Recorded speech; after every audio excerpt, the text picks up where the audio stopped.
Hello everyone, आप सभी का हमारे यूट्यूब चैनल CSC ऐप पर स्वागत है। उम्मीद करता हूँ आप सब अच्छे होंगे और अपने जीवन में अच्छा कर रहे होंगे।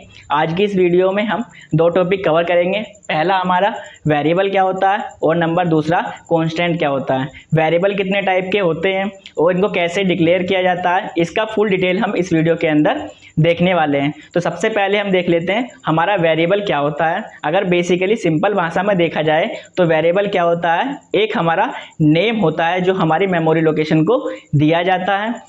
यहाँ पर डेफिनेशन लिखी हुई है, variable is a type of container that can hold a single value. यानी कि वेरिएबल क्या होता है, एक टाइप का कंटेनर होता है जो आपकी किसी भी सिंगल वैल्यू को स्टोर कर सकता है। Variable value can be change, यानी कि हम अपने वेरिएबल की वैल्यू को बार बार चेंज भी कर सकते हैं। अब इसका सिंटैक्स क्या होता है देख लेते हैं। सबसे पहले हमें डालना होता है क्या, डाटा टाइप्स, इसके बाद वेरिएबल का नेम और उसके बाद देन सेमीकोलन। अब लगाएंगे कैसे इसको, जैसे कि एग्जांपल में देख सकते हैं इंटीजर ए, यानी कि ए क्या है, हमारी मेमोरी लोकेशन का नेम है जो केवल इंटीजर डेटा टाइप की वैल्यू को होल्ड कर सकता है। ऐसे ही देख लेते हैं फ्लोट बी, यानी कि फ्लोट एक मेमोरी लोकेशन का नेम है जो केवल क्या है, हमारी फ्लोटिंग वैल्यू को स्टोर कर सकता है। अब इसके अंदर हम वैल्यू को कैसे असाइन करते हैं, तो कैसे लिखते हैं, direct integer a equal to 2। तो ये क्या हमारा, हमने क्या इसको यहाँ डायरेक्टली वैल्यू क्या है असाइन कर सकती है। अब हमें देखना है कि हमारा वेरिएबल नेम किस किस टाइप से बन सकता है और क्या हमारा डाटा टाइप्स का जो नेम होगा वो वैलिड होगा और क्या अनवैलिड होगा। इसके लिए क्या रूल्स हैं उसको देख लेते हैं। रूल नंबर 1, जो हमारा वेरिएबल है उसके अंदर अल्फ़ाबेट भी आ सकते हैं, डिजिट भी आ सकता है और अंडरस्कोर भी आ सकता है। तो कैसे लिख सकते हैं उसे, यदि हम ऐसे लिखें इंटीजर A12_2, तो ये क्या है, एक हमारा वैलिड नेम है।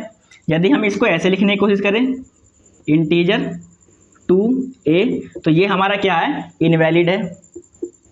यदि हम इसको ऐसे डिक्लेयर करेंगे इंटीजर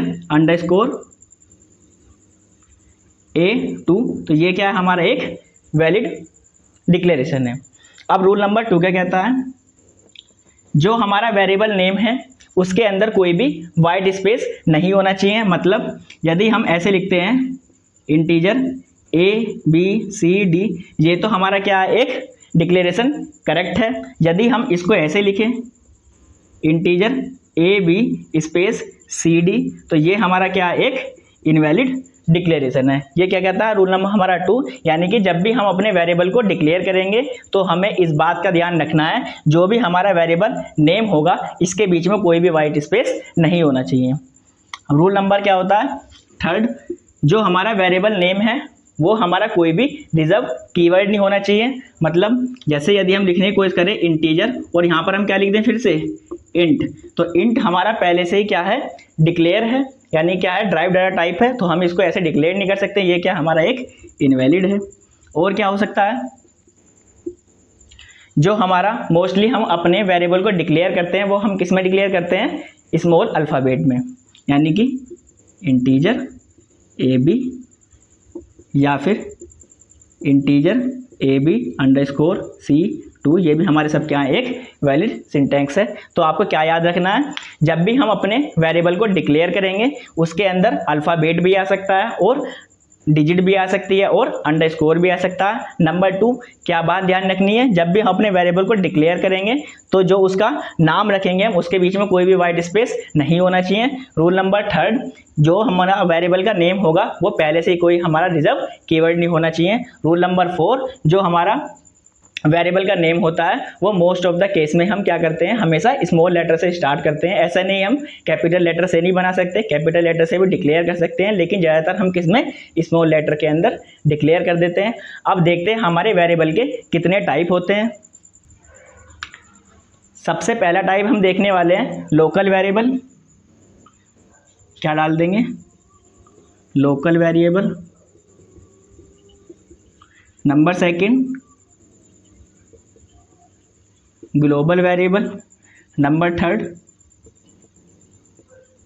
स्टैटिक वेरिएबल,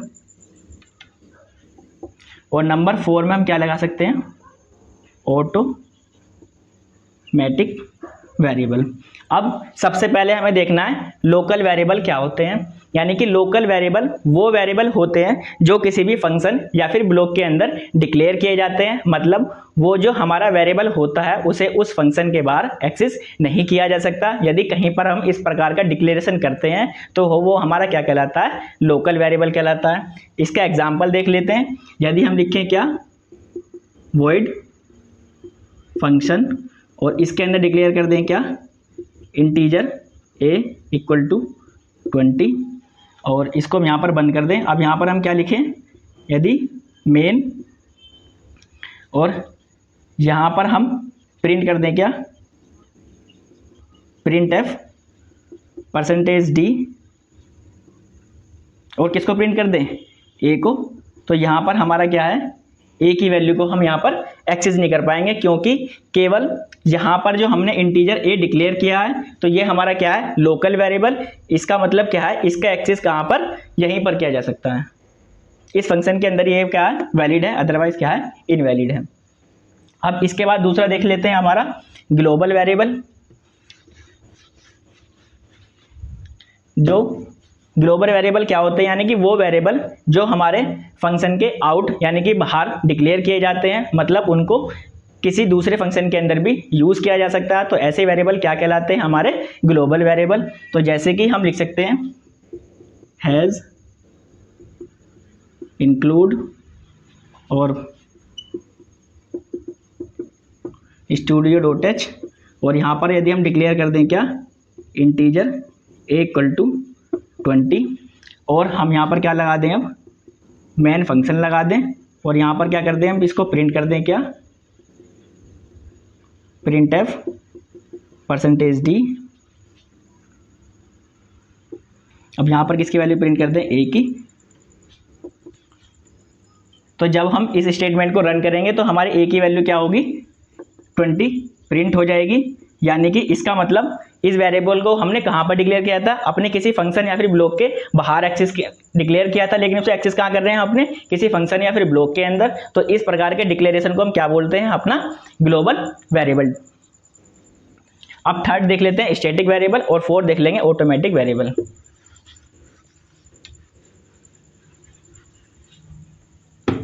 पहले देख लेते हैं क्या, स्टैटिक वेरिएबल, यानी कि वो वेरिएबल जो किसके साथ, स्टैटिक कीवर्ड के साथ डिक्लेयर किए जाएंगे, वो हमारे क्या कहलाते हैं, स्टैटिक वेरिएबल कहलाते हैं। मतलब प्रोग्राम की एग्जीक्यूशन के दौरान इनकी वैल्यू को चेंज नहीं किया जा सकता। अब इस प्रकार से हमारा क्या है, ऑटोमेटिक वेरिएबल। यानी कि ऑटोमेटिक वेरिएबल किसे कहते हैं, यानी कि जब भी हम अपने सी प्रोग्रामिंग के अंदर किसी भी वेरिएबल को डिक्लेयर करते हैं तो वो हमेशा क्या होता है, ऑटोमेटिक डिक्लेयर होता है। यानी कि इसे क्या बोलते हैं हम, दूसरा लोकल वेरिएबल के नाम से भी जानते हैं। यदि हम इसको इसके डिक्लेयर की बात की जाए तो इसे हम किसके द्वारा डिक्लेयर कर सकते हैं, ऑटो कीवर्ड के द्वारा भी हम क्या कर सकते हैं, इसे डिक्लेयर कर सकते हैं। अब कैसे करेंगे, auto int a equal to 20। हम इस प्रकार से क्या है, अपने ऑटोमेटिक वेरिएबल को डिक्लेयर कर सकते हैं। अब इसके बाद हम देख लेते हैं हमारे कांस्टेंट क्या होते हैं। अब देख लेते हैं थोड़ा सा कांस्टेंट के बारे में। कांस्टेंट क्या होता है, तो जैसे आपको पता है कि हम अपने वेरिएबल की वैल्यू को बार बार चेंज कर सकते हैं, लेकिन जो हमारा कांस्टेंट होता है यदि हम उसको एक बार डिक्लेयर कर देते हैं तो उसकी वैल्यू को हम बार बार चेंज नहीं कर सकते हैं। तो इसमें कुछ डेफिनेशन के अंदर क्या लिखा हुआ है, पहले उसे देख लेते हैं। तो constant is a name given to the variable whose value can't be change. यानी कि कांस्टेंट क्या होता है, एक वेरिएबल का नेम होता है जिसकी वैल्यू को बार बार चेंज नहीं किया जा सकता है। It can hold single value during the execution of program. यानी कि प्रोग्राम की एग्जीक्यूशन के दौरान ये केवल क्या है, हमारी किसी भी एक सिंगल वैल्यू को स्टोर कर सकता है। अब इसको डिक्लेयर कैसे करते हैं, तो इसके लिए किसके लिए हम अपना कॉन्स्ट कीवर्ड का यूज करते हैं। इसको डिक्लेयर करने के लिए कैसे डिक्लेयर करेंगे, फ्लोट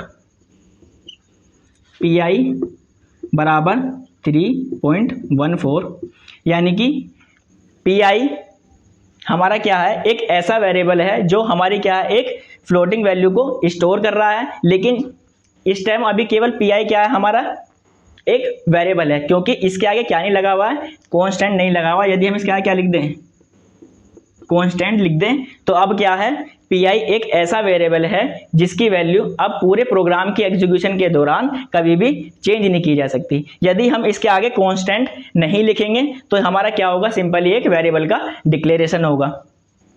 अब देख लेते हैं कांस्टेंट में और वेरिएबल के अंदर अंतर क्या होता है। जैसे कि आप कहीं पर लिखते हो इंटीजर a इक्वल टू 20, तो a क्या है, एक कंटेनर है जिसके अंदर ये वैल्यू क्या पड़ी हुई है, 20, और a क्या है, उस वेरिएबल का क्या है, एड्रेस।